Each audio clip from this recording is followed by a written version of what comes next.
Joining me now, it's friend of the show, Julian Jessop. He's an independent economist with over 30 years' experience in the public sector, the city and consultancies. Julian, what are your thoughts on Boris Johnson's speech, and in particular, his argument that we can switch over to a high-wage, high-productivity economy?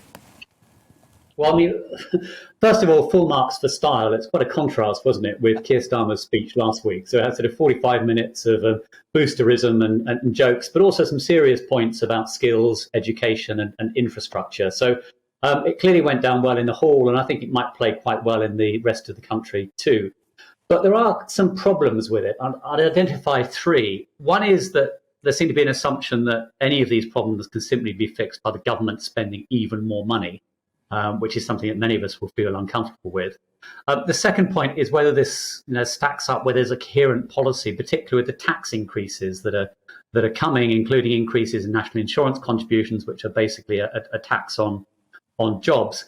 And then the third point is the thing you're picking up on, the idea that can you just boost wages without also boosting prices? And if the only thing that changes is that prices have to go up in order to pay the workers their higher wages, then we're no better off, and lots of us might actually be a lot worse off. So there's still a sort of big question of whether or not there's an underlying strategy here to lift productivity across the economy as a whole. It's certainly possible to do that in some low-wage sectors. I think HGV drivers is a good example of that, where transport companies might be incentivized now to use people better. But in other sectors, it's going to be very hard to do. And the economy as a whole, I think you need a much more fundamental approach to boosting productivity than just tinkering at the margins with migration. Julian, we're similar in some senses in that we're both trained economists who keep a very close eye on politics and who know lots of people in politics, in the cabinet and the shadow cabinet, and talk to them. It really hit home to me yesterday that oil went above $80 a barrel, a major change in commodity markets, ongoing spikes in European gas prices, and nowhere at conference, not even at some of the most technically focused fringe meetings, did I hear anyone talking about those two facts. And this is my concern, that if the Prime Minister thinks we can just increase wages, then he's not really understanding that higher wages are a symptom of economic success. They're not a policy lever that you can just pull. Well, first of all, on inflation, as you know, I've been more concerned than most people for a while now. I think I've been on your show predicting that inflation might rise to 4.5%. I think something north of 5% is certainly possible given the increase in energy prices. It's not necessarily something, though, that the government can fix. The reason why energy prices are rising are global. They're rising just as much in Europe and in the US and in Asia. So it's not a problem the government can address directly. It can help indirectly. I'm not a huge fan of the energy price cap in normal times, but now at least it's going to prevent some of those price increases from coming through to households. But I think the emphasis here actually has to be not so much on what the government does, but the Bank of England. And one reason why inflation is a problem everywhere in the world is that central banks are continuing to pump enormous amounts of money into the economy. And I think if central banks started to pull back a bit there, that would do more for dampening global inflation than any tinkering that the UK government on its own could do.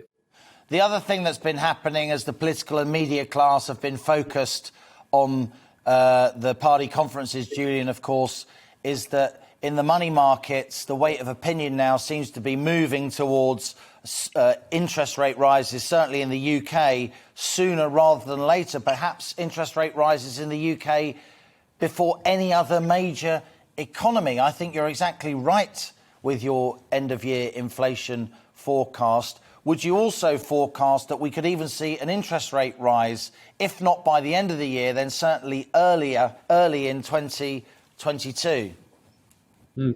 Well, I personally think that the Bank of England should be raising interest rates now, but probably won't. I think they'll probably wait until early next year. But raising interest rates isn't the disaster that some people seem to think, for a couple of reasons. First of all, actually, some central banks are now raising interest rates. The New Zealand central bank is the latest to hike rates. But more importantly, the reason why you raise rates is to keep inflation low over the longer term. And a small interest rate increase might be perfectly acceptable price to pay to dampen inflation expectations, to take some of the heat out of the economy and prevent inflation from taking off. The final point is that the only reason we're really talking about interest rates going up at all is that the economy has done a lot better than expected this year. So if the alternative is that interest rates remain near zero because the economy is in recession, then I think a little bit of stronger growth, a little bit of inflation, slightly higher interest rates, I'd go for the latter. I think that's exactly right. I don't think there are businesses around the UK who will stop investing because the base rate goes from 0.25% to 0.5% or even to 1%.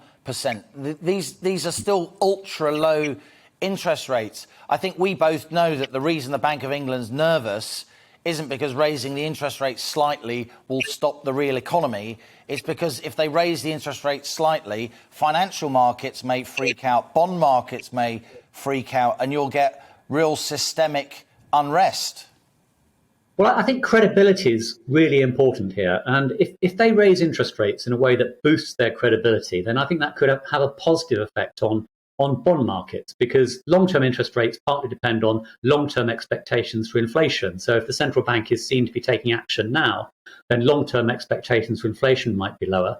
We also need to look at the currency, as you mentioned yourself. The pound is softened a little bit over the last few weeks, nothing dramatically, but if the Bank of England signalled that it's more serious about inflation, then that could support the pound a little bit, and that in itself can contribute to keeping inflation low. So it's all about the context in which you raise interest rates and the impact on credibility. And I think at this point, taking the foot off the accelerator, maybe a tiny touch on the brakes, would actually be good for the Bank of England's credibility, and the financial markets might actually like that.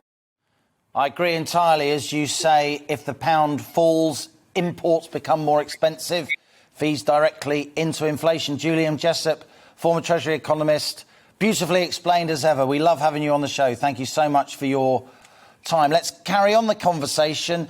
Can Johnson achieve his high wage vision for Britain? I'm delighted now to be joined by Jonathan Haslam, CBE.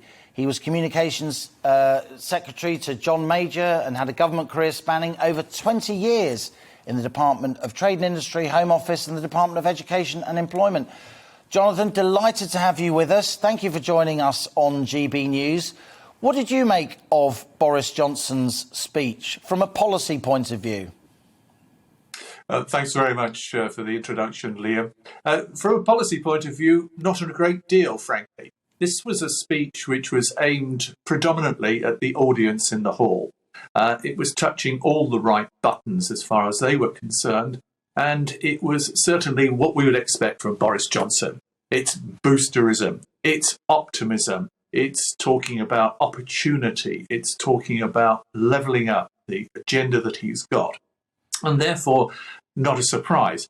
I think that there will be perhaps some concerns in the wider country. Certainly people appreciate optimism from politicians, but is it actually in accord with what they're seeing on the streets? Let's just take a couple of things that are examples.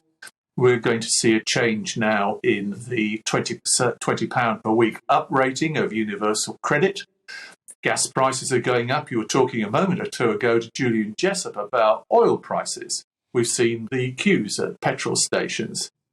I don't think it'll be too long, frankly, before we see photographs, sadly, of piles of pigs which can't go to proper slaughter being burnt in our fields. And that's a tragedy for the farming community. And I think there is the very great danger of a mismatch between what people are seeing in their daily lives and what Boris Johnson's talking about, no matter how laudable and right it is that we should think about the high wage, the high skill, high sector economy with unicorns. Those are all vitally important things. But what I'm not getting is a way of drawing all this together. It's very indicative of the government. They do tend to have issues which they'll try to bite off, sometimes a bit late in the day, and then they will suggest that they've got a problem solved. It's not holding together as a piece. It's a little bit like what we saw from Priti Patel. She announced an inquiry yesterday into a terrible set of circumstances in the police, but she can't tell us when it's going to start, who's going to chair it, what the format of it is going to be. It is there because she feels she's got to say something. frankly, the Home Office should have been thinking about this for months because they knew what was coming down the line. And that's my concern. It's a government that just seems to be catching up all the time and hoping that a headline will get it over a problem.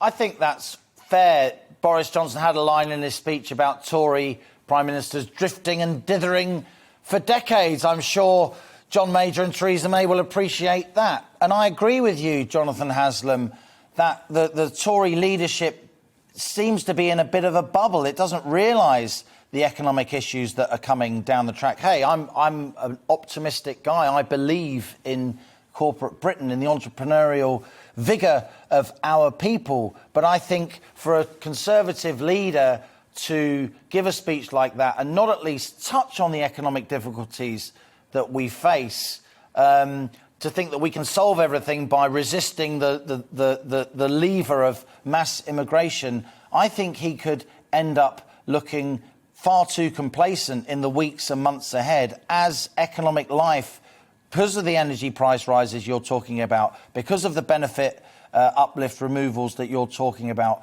because of the inflation and broader cost of living increases that you're talking about. And they're going to be felt most acutely, aren't they, in those Midlands and North so-called red wall seats that the Tories won back. No, very much so. And I think I'm also an optimist. I mean, I've got young adults, my children, and I want the best for them, and I want the best for similarly aged people in the country. I want to see some real support from the government for children going through their GCSEs and A levels, and before that, who've had terrible disruption to their lives. But we can't ignore the reality, and pulling them all together isn't easy. And I have to say, I've also got, and I'd be interested in your view as an economist, a degree of sympathy with saying to industry and commerce, come on, guys, it's not just the government. I think they may have gone overboard with this particular argument. Yeah, I think that there was probably a purpose in saying, actually don't rely on the government for everything. We've had all the support that's come through to businesses with a furlough scheme, which is essential, but don't think the government can do everything. So there is a case for saying to the petrol companies, we're going to say, 4 years ago, you knew that we'd left the European Union, or we were going to, and that would have implications on staffing. What did you do? You need to get away with it. Get started on it. There are things the government can do to help, but where's the dialogue? So there are points where I've got a lot of sympathy with Boris Johnson, but I'm not seeing a commanding voice and brain which is pulling all these difficult issues together. And this speech didn't do it for me. So I think you're absolutely right to say that complacency could be a dangerous factor. And I'm not seeing, as I've seen in previous successful governments, both Tory and Labour, any kind of commanding economic vision, any sort of people basically interested in the economy around the Prime Minister and influencing him from day to day. I don't really see a chief economic advisor. Of course, Rishi Sunak is there, but I think you also need input from outside, more independent input. Finally, Jonathan Haslam, let me put this to you. As this conference season draws to an end, I thought that the Tories in Manchester were far, far too complacent of Labour. Yes, Labour, it looks as if objectively they're still a long way from power. But I thought that move by Shadow Chancellor Rachel Reeves to say that Labour would abolish business rates was really a shot across Boris Johnson's bows, and neither Boris Johnson nor Rishi Sunak even acknowledged that move by Labour, let alone responding to it in their speeches. And yet that's a move that will really appeal to those small and medium-sized business owners that employ the vast majority of British people. Yes, I'm sure that there are one or two things that Labour can do which will appeal to a swathe of the audience. But the plain fact is that they are riven down the centre at the moment. They haven't got over the Corbyn years. We need a Neil Kinnock moment, and we've had signs of that from Keir Starmer, but nothing determined. We haven't had that sort of slightly apologetic Clause 4 moment that Tony Blair came out with at one party conference. Unless they get their internal divisions sorted, unless they get a a view about what it is that voters want to see around a centrist, maybe a slightly left of centrist argument, they're not going to make a headway.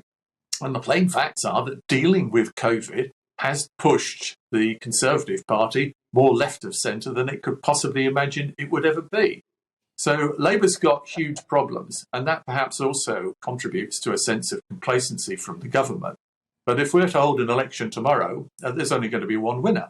And at the moment, I'm not seeing any signs that that's going to change, although things can change dramatically, as we all know. But where we are is Johnson, despite all the issues, is striding across the political divide unchallenged.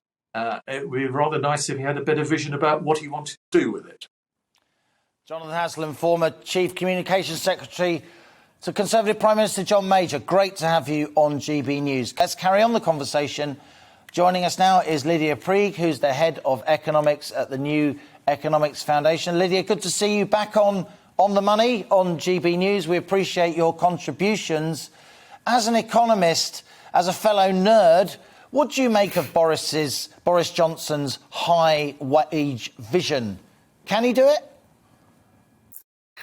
Well, I've got mixed feelings about his vision. So on the one hand, Britain does have a problem with low wages and has had this problem for well over a decade.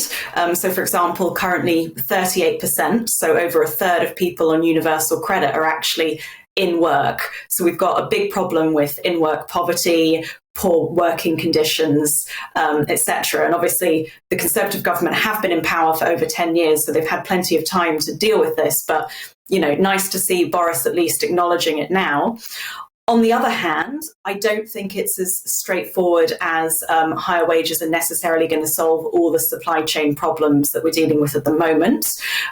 So, for example, if you take the lorry driver situation where we're already seeing some large pay packet increases being offered, there are still fundamental things about the job and the desirability of the job that mean that people aren't taking them up, and concerns about, immigration levels with these new temporary visas. Is it going to be enough to bring in enough lorry drivers to fill that gap?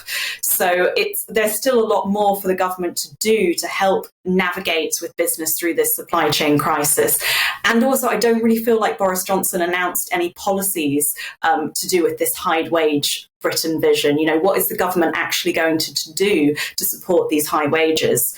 And on top of that, yes, we've been seeing in a few industries some high pay rises, but actually for a lot of people, they're seeing below inflation wage rises. Some people are seeing pay freezes, and as you were discussing earlier in your programme, we've also got things like the universal credit cut, and we've also got things like tax rises, like the national insurance tax rise. So there's a big cost of living squeeze that's happening at the moment for a lot of people, and that wasn't really mentioned at all in Boris Johnson's speech, and how he's going to be helping people navigate through that crisis. For example, why are we doing this universal credit cut? I mean, I would say, why are we doing it at all when we, even with the £20 uplift, have one of the weakest social security systems in high income countries? But more than that, why are we doing it at this specific time? I mean, of course, the answer to that is because it was an arbitrary deadline that was set many months ago. But I would really encourage the Conservatives to reconsider that. And obviously, Boris just neglected the cost of living side of things completely in his speech.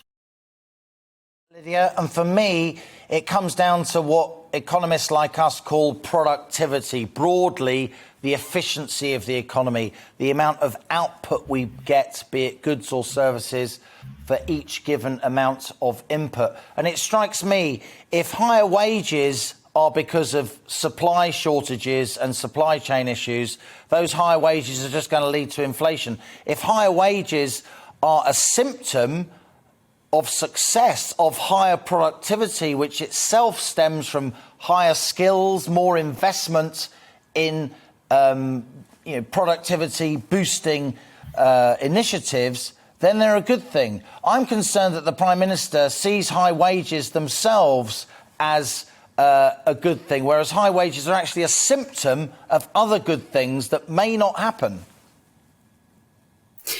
Yeah, so it's been really interesting to hear a Conservative Prime Minister talk about, wage increases, boosting productivity, because obviously that's something that the left talk about a lot, but you wouldn't normally hear at the Conservative Party conference. Now, I would say for people on low wages, that actually is a big link between, productivity and wages, partly because, poverty really is just so incredibly relentless and grinding, and we do have an enormous number of people living in poverty.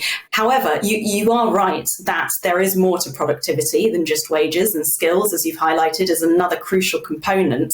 And I felt like Boris's speech was also lacking on that front. Like, he did talk about skills, he did talk about levelling up, but he didn't, for example, really talk about things like vocational training, which is a huge gap. He was talking about small grants for maths and science, which is great, but we've got a bigger problem here, and the government needs a well thought out, in advanced strategy for what are the skills that the UK needs, and how are we going to make sure the UK workforce have those skills, and how are we going to train them up. And as you can see from the current supply chain crisis, even for something more predictable like Brexit, which we knew was coming, and we knew certain industries were highly dependent on migrant labour, so this would be a potential problem. The planning was clearly absent, the thinking through contingency plans, etc. So this problem is going to come up again unless we have some sort of national strategy for things like, how are we going to get the skills for a net zero transition, etc. So I guess you would summarise the speech, Lydia. From your perspective, it was a kind of feel-good, boosterish address to the party faithful, rather than a thought-through, coherent economic plan as we go into tougher times. Yeah, I mean, there were bits of it that I liked, like, physical infrastructure investment is important, and the train networks in certain parts, they do definitely need improvement. And it was good to see, like, Boris highlighting the fact that, parts of the UK have been very low wage economies, and this is a problem. So it wasn't like, universally negative for me, but it was missing a lot of the nitty gritty to be really convincing on some big challenges like skills, and also just not mentioning the cost of living crisis, or even the supply chain crisis at all that's going on, and just trying to create this positive, uplifting vision for the future. Knows a fair bit about economic policy and follows it closely is Christopher Snowdon from the Institute of Economic Affairs. Nice to have you with us, Christopher. Thank you for joining us. What did you make of Boris Johnson's speech? Is his high wage vision achievable? I thought it was a very entertaining speech. I think Boris is he's in a class of his own, really. I think when it comes to this kind of thing, you showed one of the more serious bits there, but there were a lot of jokes throughout it. It was a bit thin on policy, but I think that's fair enough. I mean, policies are being announced all the time. We've had an election in 2019 with lots of policies. We had one in 2017. There are lots of policies. So you can't just announce policy after policy. There's quite a bit to look at already. In terms of that, in terms of the wage growth idea, I mean, I'm very sceptical about it. The idea seems to be that if we create labour shortages by restricting immigration, then employers will just have to pay British people more to do the same jobs. Now, if that works, then that's good in the short term, at least for some employees, but it does rely on a lot of British people wanting to suddenly work picking fruit or working in hotels or driving trucks or being au pairs. It's not obvious that we do have enough people in the country already who want to do those jobs. But if I'm wrong about that and they get a pay rise, the prices have to go up. And then when prices go up, people want another pay rise. And you could very quickly get in a situation where you have rapidly rising inflation. I know the Bank of England is now predicting 4%, having only recently predicted 2% by the end of the year. The markets are betting on about 6%. I personally think it'd be in that area. So there's a real danger, I think, over the course of the next 6 to 18 months of a kind of spiraling inflation as people's wages struggle to keep up with price rises, and increasing wages leads to still further price rises. We have got, as you know well, Christopher, a record 1 million plus vacancies in the UK today. But as you hint, there is what economists call regional mismatch, occupational mismatch between those vacancies and the people who may or may not want to do those jobs. It strikes me that the way to get higher wages is for companies to invest in skills, to invest in better technology in order to push our production up the value chain, if you like. That's what I think the Brexit vision was about. The Prime Minister, though, doesn't seem to get that. He seems more interested in picking a fight at the end of this conference with business leaders who are meant to be his natural supporters. Yes, I mean, I tend to agree with you. What we really need is an increase in productivity. That's been the problem since the financial crisis in 2008.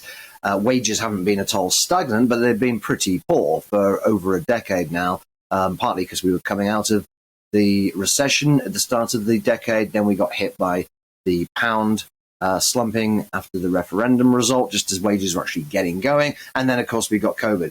In terms of unemployment, we don't really know where we are with that just at the moment. You're quite right that there's a record number of vacancies, and that's fantastic. And certainly unemployment hasn't gone anywhere near as high as a lot of people, including myself, feared about a year ago. But then, to be fair, we didn't know the furlough scheme was going to last 18 months. That now has of course, been wound down last week.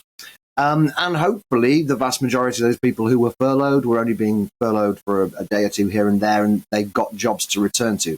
Not everyone will. If you look at airlines, for example, it seems likely there's going to be redundancies there.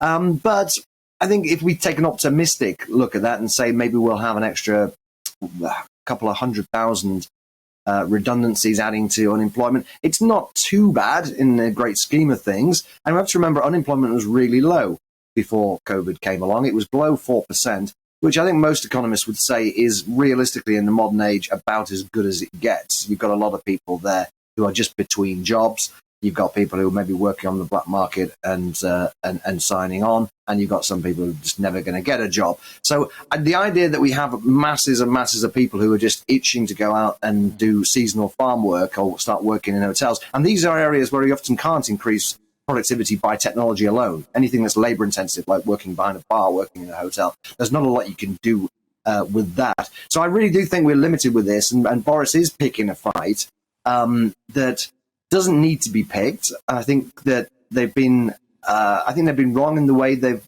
brought about their immigration policy. We don't have to have an immigration policy like this just because people voted to leave. I accept that people do want to control the borders more, but I suspect people who voted leave on the grounds of immigration, they were more concerned about, us being unable to stop Romanian pickpockets living in the country rather than people coming in for a few months in the summer to pick strawberries. So the IEA, Institute of Economic Affairs, it is a sort of grand think tank. You've been around for many, many decades. What's the one thing, briefly, Christopher, that you think Boris Johnson should do on the economy? Oh, I don't know if I could pick one. I mean, we need to look at these shortages of labour. All the most pressing issues were totally avoided by Boris in the speech today. You wouldn't think that we just have been having people queuing up at the pumps, that we're short of energy. Gas prices are going through the roof, and we're looking at rising inflation. He hasn't really said anything to address those problems. In the longer term, the solutions, I think, are to seize the opportunities presented by Brexit, but not in terms of stopping anybody coming in the country, but in terms of the deregulation that will ultimately lead to greater productivity. Said Christopher Snowdon, Institute for Economic Affairs. Thanks a lot for joining us on GB News. Look forward to having you on the show another time. And moving on, we can carry on the discussion. Is Boris Johnson's high wage vision achievable? With George Dibb. He's head of the Centre for Economic Justice at the Institute for Public Policy Research. George, thanks a lot for joining us. You're generally a centre-left leaning think tank. We often talk to the IPPR here on the Money. We spoke to IPPR North, your sister organisation, while we were in Manchester. What did you make of Boris Johnson's speech? Yeah, good afternoon, and thank you for having me on today, Liam. Well, I watched Boris Johnson's speech, and quite frankly, I was surprised at the lack of policy that was actually in there. I agree very much with your last guest that you wouldn't have thought from Boris's speech today that we were coming out of the greatest financial crisis that the UK has faced in over a century, or that we still have queues of cars outside petrol forecourts and price spikes across the economy. We would agree, actually, with Boris Johnson's assessment, though, that the UK's economic model is broken. It's just that we've got a whole list of solutions and policies that we think need to be put in place to fix it, and we heard very little of that from Boris Johnson. I guess the other really shocking thing, actually, which really wasn't referred to at all, was today's cut to universal credit, the £20 uplift, which has been cut overnight for those poorest families in our economy, taking £1,000 out of the income of some of the most hard-hit families, whilst also talking about wanting to see a high-wage economy. I think if we're serious about wanting to see a high-wage economy and a high-productivity economy, we need to be talking about investment. But it doesn't make sense to be talking about that at the same time as taking money out of the pocket of the families who are struggling the most as we recover from the COVID pandemic. You'll have noticed, George, that quite a few prominent Conservatives are saying that universal credit uplift should have stayed in place, not least former leader Ian Duncan Smith. We played the clip when he spoke with my colleague Gloria Di Piero in Manchester yesterday. We played that earlier in the show. I guess IPPR would also have wanted to see maybe the Tories committing to the minimum wage going up from $8.91 an hour, where it currently is if you're 23 or older, maybe matching the £10 an hour that Keir Starmer's Labour Party have been calling for.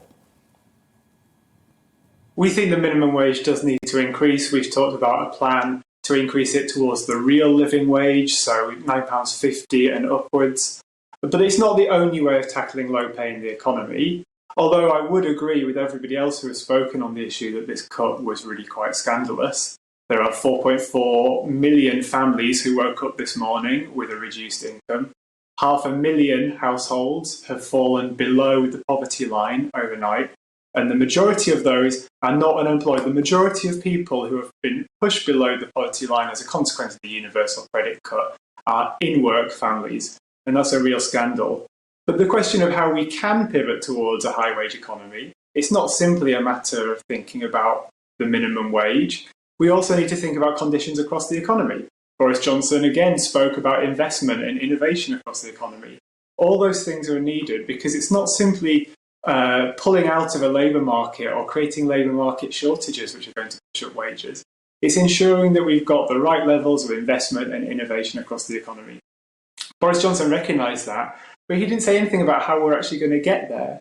We think it's really important that government takes a partnership approach with business instead of intentionally antagonising them and talking about a way of getting public and private sector investment alongside each other. The UK currently languishes at the bottom of the investment league table. Among OECD countries, developed countries, the UK is 28th out of 29 countries in terms of private sector investment. That's what we really need to look at if we're going to address our stagnant levels of productivity and really create those sustainable, productive, investment-backed, high-paid jobs. Right, I understand those numbers, those OECD investment numbers, are as a percentage of national income. Now, IPPR is traditionally very close to the Labour Party. You, over the many years, have produced responsible, realistic policies for the sort of Labour modernisers, if you like. IPPR was very involved with the whole Blair-Brown project. So what are you now telling Keir Starmer he should be saying on the economy to counter a Conservative Party that seems to be marauding ever more leftward? Well, first of all, IPPR speaks to politicians of all political parties, and the current government are the ones in power and making policy today. And I'd primarily be speaking to Rishi Sunak and Boris Johnson today when I talk about the policies that we want to see, because we need to address these issues now. So if we were, what we're recommending in terms of trying to address low pay across the economy is that we look across the Atlantic and look at what Joe Biden's doing. So the Biden administration have proposed a bold programme of investment not just in public services, but in new job creation. So he's targeted the green industries and low carbon industries. We know them, the Prime Minister knows and has spoken extensively about the need to achieve net zero. And we think that those jobs can be created across the UK, creating new jobs and boosting the number of jobs across the economy. What that would mean is instead of workers competing with each other for jobs, companies would have to compete with each other to attract workers. And that means that they'd have to increase pay and conditions. And that would drive up... Won't the costs of net zero fall disproportionately on poorer households or ordinary households? We all know that electric cars are much more expensive, at least for now, than conventional cars. 10 grand for a new heat pump as you rip out your gas boiler. These are costs that ordinary working families will find it very difficult to bear. And even Ofgem says that 25% of your fuel bill now goes on subsidies which go towards the renewable industry. Again, these are I would really push back. Okay, go on. I think that go ahead. I think that the costs of net zero are primarily going to be borne by the people who are most affected by flooding and the climate catastrophe that's coming down the road. So absolutely, some of the costs across the economy will be high, but it's critical. That's why it's critical for the government to target schemes to make sure that people on lower incomes can also adapt their lifestyle. Put in place the kind of funding that we need to see to help people insulate their homes. That's a great example of what we're not doing at the moment, a missed opportunity. We know we need to have more energy efficient homes. To get there, we need to insulate, double glazed houses, put lagging in the lofts. These are jobs that can be created across the country, helping people who are currently out of work, whilst also meaning that people's electricity bills are lower. That's what we talk about when we think about a just transition, when we envisage a transition of our economy towards net zero, which brings along everyone, even those on the lowest pay packets. Because you're absolutely right that we need to bring everyone across if we're going to hit that target. But we also think that we can target the way the investment is done to create more skilled jobs for people as well. And that means that we can level up the economy across the UK. George Dibb, head of the Centre for Economic Justice at the Institute for Public Policy Research. I really enjoyed your contribution. Fabulous addition to the discussion today, because that's what we're about at GB News. Discussion, debate, discourse, differing opinions.